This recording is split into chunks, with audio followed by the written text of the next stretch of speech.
And God said, Behold, I have given you every herb-bearing seed. To you it shall be for food. Genesis 1:29.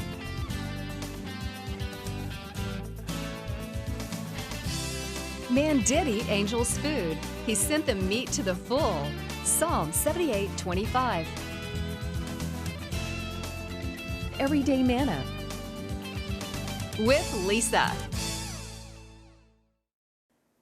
Hi everybody, and welcome to Everyday Manna. Today we are going to make a southern vegetable plate. We have lots of vegetables. You know, and in the South, it is very, very common for people to order a vegetable plate. And I love the summer vegetables. So we're going to get started on that. It cooks very, very quickly.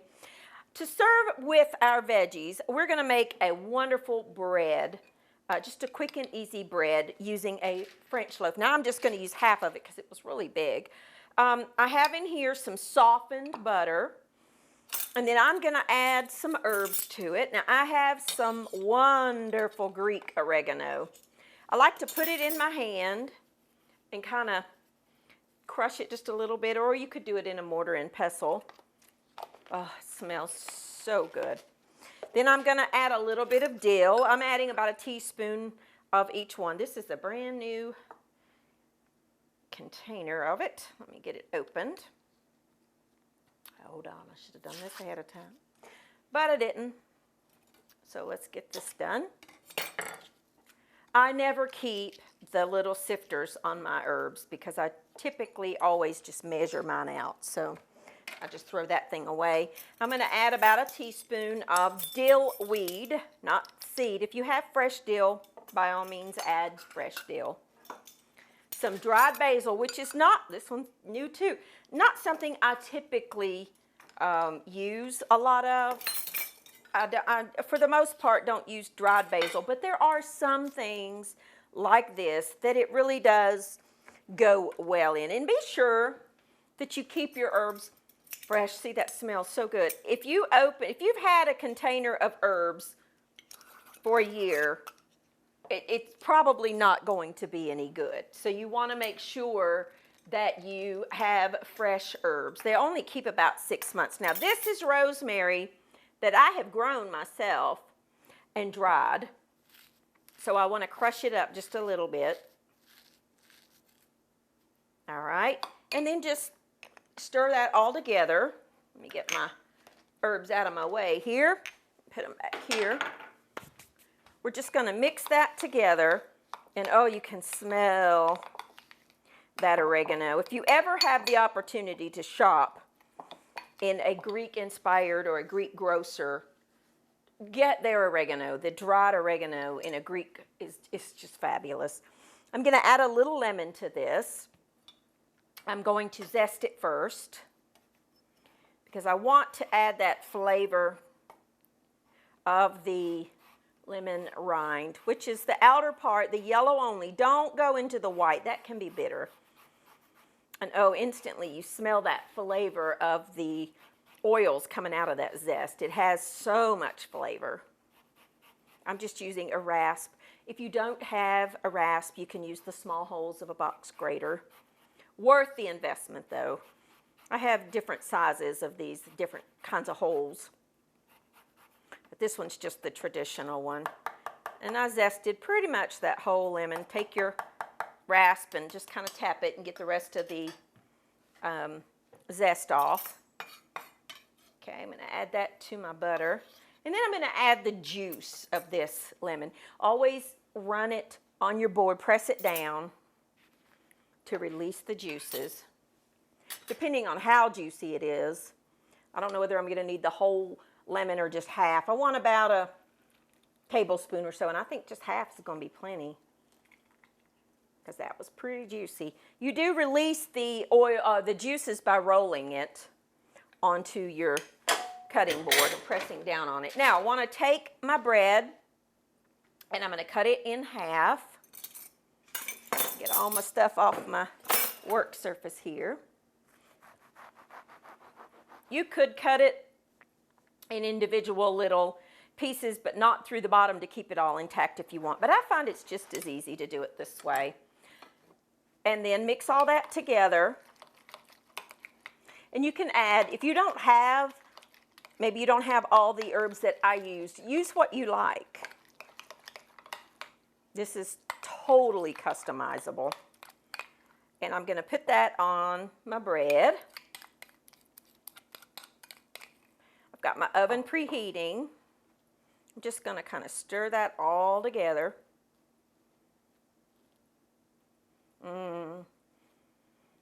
I love anything lemon. Okay. Stir that together.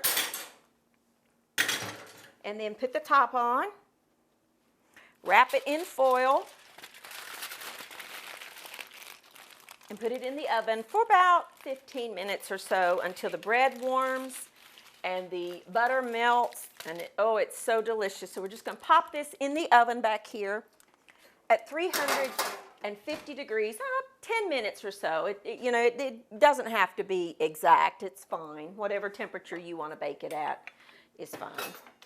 Now, in the summertime, we are lucky and blessed to be able to have good fresh produce. One of my favorite things in the world is fresh corn on the cob. This just so happens to be garden fresh corn that was gifted to me by a friend of mine. Someone had given him a lot of corn and he said, here, take this. So I'm like, yes, I know exactly what I'm going to do with this. This is going to be skillet corn. Now, we eat corn boiled, we eat it roasted, we eat it, grilled, we love it creamed, we love it all kinds of things. This is kind of a quick and easy creamed corn. If you don't have fresh corn, you can use frozen corn. It's fine. I'm using 3 ears, and I have a big bowl with the bowl turned upside down. The reason is it raises it up and makes it a little easier to do this. Now, the big bowl catches the corn, because if you do this on a board, it's going to go everywhere. So I just like to cut down to the cob, and I want to make sure I get all those little corners, because it has a lot of milk, corn milk in it. Okay, I'm going to do 3 ears. This one's a little dry on top, so I'm not going to get that. And again, if you don't have fresh corn, you can use frozen. You could use canned corn. I'm not a real big fan of canned corn, but if you like it, you could use that too. After this step, the procedure would be the same. Now, fresh corn, straight out of a garden, does not need a lot of time to cook. You don't need to boil it to death. I see a piece that got on my thing here. This really does make it a lot easier to raise that up and cut it into a bowl. Okay. Alrighty now. Get that up. Put that in there. It kind of fell out. And then take your bowl out. And you've got some wonderful corn. If you are using frozen, you would want about, a cup and a half, 2 cups, somewhere in there. Think about the amount of people that you're feeding and allow like half a cup per person. I'm just going to get this ready, get my stove eye on. When I come back, we're going to get the corn going and we'll start on the rest of our vegetable feast. I'll be back in just a minute.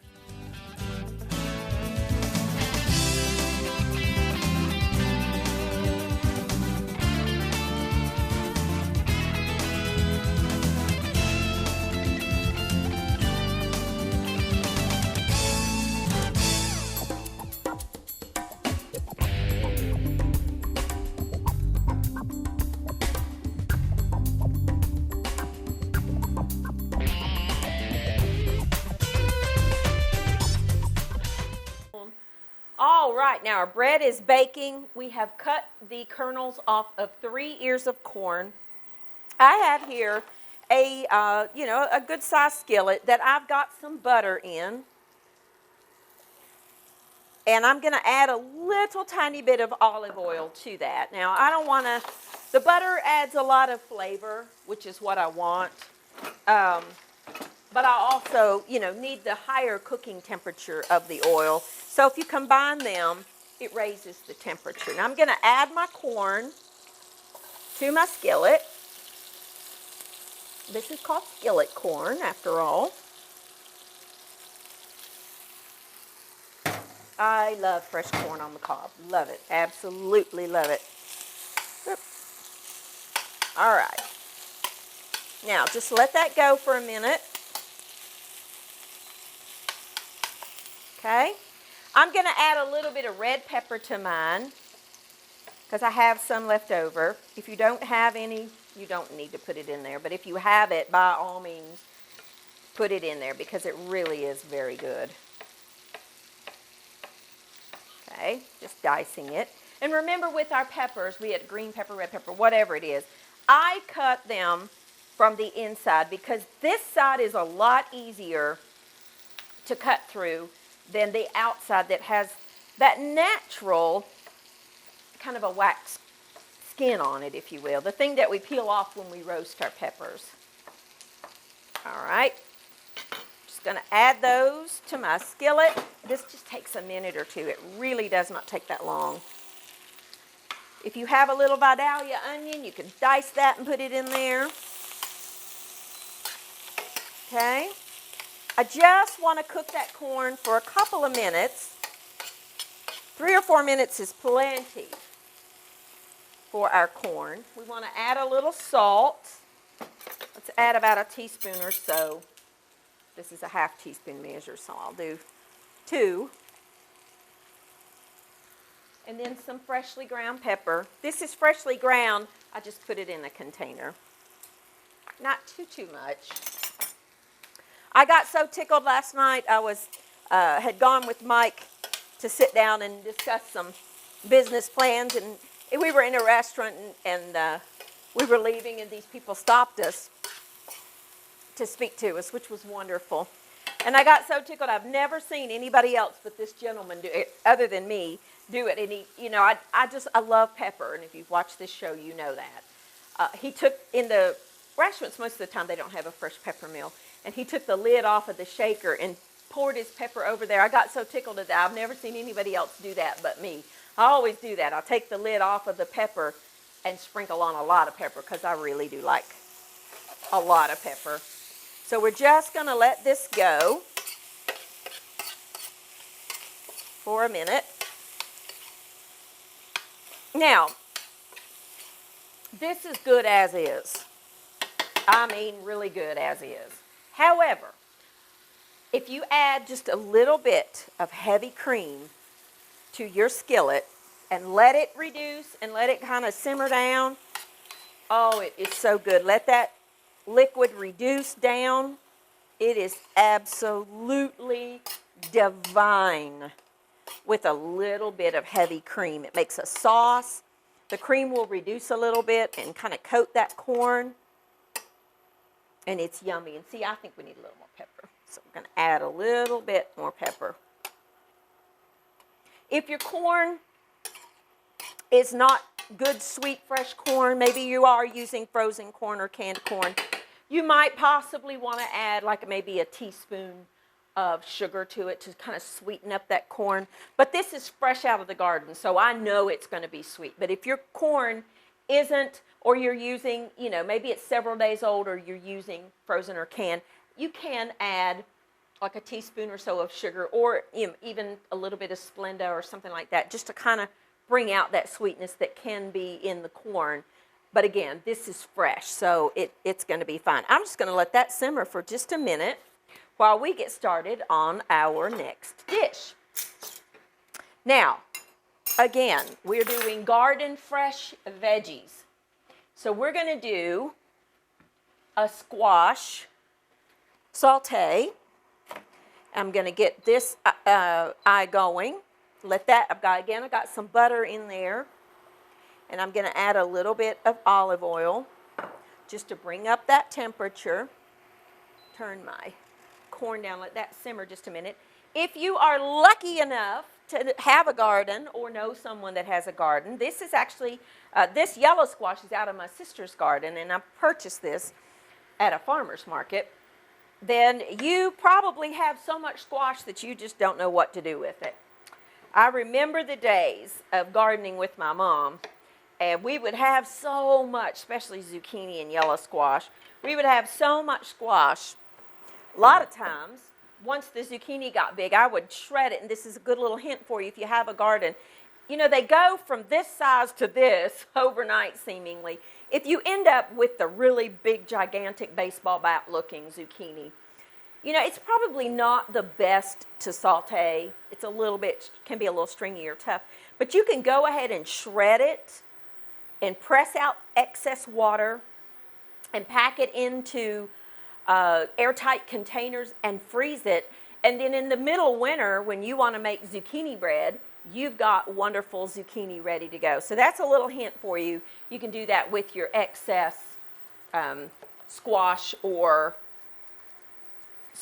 zucchini squash or yellow squash for that matter. I make a lot of zucchini bread, so I like to have extra for that. Now I'm just going to get this butter melted.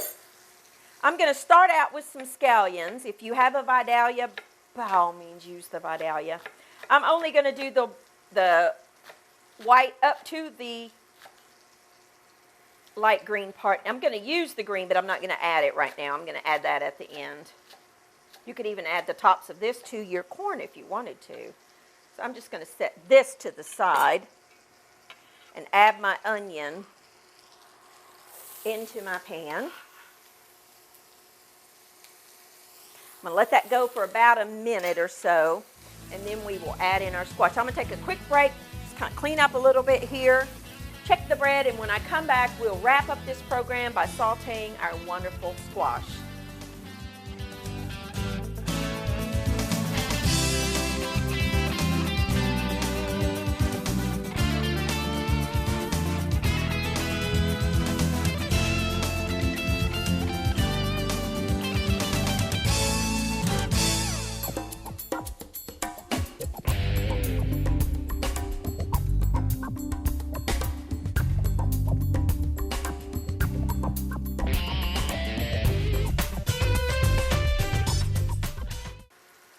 All right, now our onions have sauteed. Our corn is done. I've got a yellow squash here. Now I'm going to take the bottom half, which is the fatter part, and I'm going to cut him in half and slice it into like half moons, adding it as I go into our butter and olive oil mixture. If you will take your fingers, curve your fingers back, and put your thumb on the end of whatever you're cutting, you can hold it steady, and it makes cutting a little easier and safer. And that's just a little hint for you, okay? And we'll do the very same thing with our neck of our squash. Let's just do one at a time. I always work on a big cutting board. My mother never used a cutting board, and I don't know how she cooked. I don't know how she chopped, but she did. But I can't do it without a cutting board. And I like a nice big cutting board to work on. If you buy a good cutting board and take care of it, it'll last you a lifetime. Okay, I'm going to do the same thing with my zucchini. I love squash. You can make so many things out of it. Again, I use zucchini for zucchini bread, which we've made on the program before. I do a chocolate zucchini bread that is out of this world good. And you'd never know there's zucchini in it. It just adds a lot of moisture, as well as regular zucchini bread. You can do casseroles. I love to dice up zucchini and scramble my eggs. Well, I sauteed the zucchini with a little onion and a little bit of red pepper. Get that good and done, and then I will add some eggs to it and make scrambled eggs. It's really good. Okay, this just takes a minute. It really does not need a tremendous amount of time. We want to add a little bit of salt and a little bit of pepper. Okay, we're just sauteing this around. I'm going to use a spoon here. Mix it up. Use what you like. And just kind of let that go. Now, if you have some shredded carrots, you could add some shredded carrots to this. You could add anything that you have out of your garden. Some snow peas, you could add some snow peas to it. You could add anything you have. If you've got some fresh, thin green beans, cut them in half and add to it. It's really good. This is just a quick and easy dish. An easy saute dish for your vegetable supper. Now, when warm weather hits, for me, I can make a meal off of just veggies. I don't need anything else. I'm going to add in the tops of my onions. The reason I didn't add those in the beginning is because they cook really, really quick. I'm just going to keep sauteing this until it's soft and tender.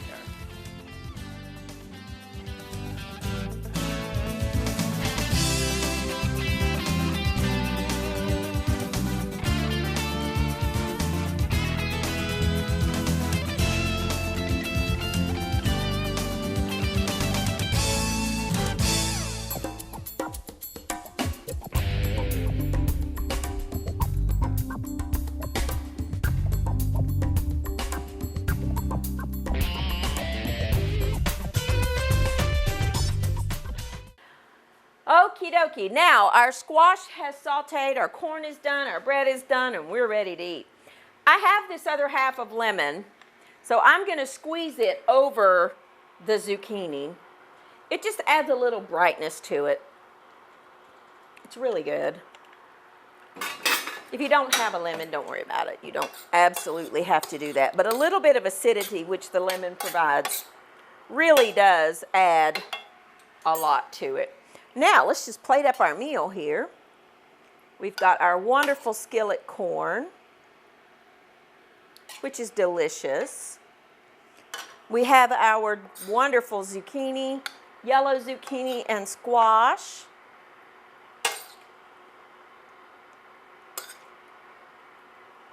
Now, one of my favorite summertime meals, or one of my favorite summertime things is fresh peaches, our fresh peaches. This is a freestone peach. I just want to show you, if you don't know how to cut a peach, just take a good knife, cut around the pit, twist in opposite directions, and then slice that peach. It doesn't need anything else but to be eaten. One of my favorite, if not my most favorite summertime thing. Difference between peaches. This is a freestone. I just pulled that right out. Clean peaches, you can't do that. You have to just kind of cut around the pit. They're both delicious, but I do prefer freestone, which is what this is. This is actually a South Carolina peach. Absolutely delicious. There you go. There's a wonderful dinner for you any day of the week. And don't forget our delicious bread, which has been in the oven and is warm. Now you want to just take a good serrated knife, it's hot, and cut that in half. That butter's melted. Those herbs have just kind of, let me show you. Inside, the butter's all melted. The herbs have just, totally gotten into that bread. And you've got a delicious, delicious bread for anything you want to serve it alongside. I'm just serving it alongside my southern vegetable plate, if you will. We've got a fruit and vegetable plate, actually. So we started out with our corn. Now, I used fresh corn. But if you don't have fresh corn on the cob, then you can use frozen or canned for that matter. The frozen, I like frozen a little better, but either one. And I added a little bit of diced red pepper because I had it. If you don't have any red pepper, you don't have to add it in there. I just cut the corn off the cob, sauteed it in a little bit of butter and olive oil, salt, pepper, and at the end I added just a little bit of cream, heavy cream. You could use half and half if you wanted, and just let that cream reduce, and it just coats, and you can see in the skillet, it just makes a delicious sauce. You can eat that without the heavy cream. It's delicious either way. Then I sauteed some garden zucchini and yellow squash. The yellow squash actually came out of my sister's garden, with a little bit of scallion, green onion. If you don't have that and you have a Vidalia, even better, use a Vidalia onion or just a regular cooking onion. You just want that flavor. And I sauteed that in some butter and some olive oil lightly. I don't like my squash to be totally mushy. I still like it to have a little bit of texture. You know, both of those cook in about 10 minutes. I mean, it really couldn't be easier. I just sliced a delicious, juicy, drip down your chin Freestone peach, because that's my favorite. And I have a crusty loaf of Italian bread that I mixed some butter with some Greek oregano and some other spices in there. Heated it in the oven for about 10 minutes. Sliced, there you go, a quick and easy summer vegetable plate. Thank you for joining with me. Try this and let me know what your favorite summer veggies are, and I'll see you next time on Everyday Manna.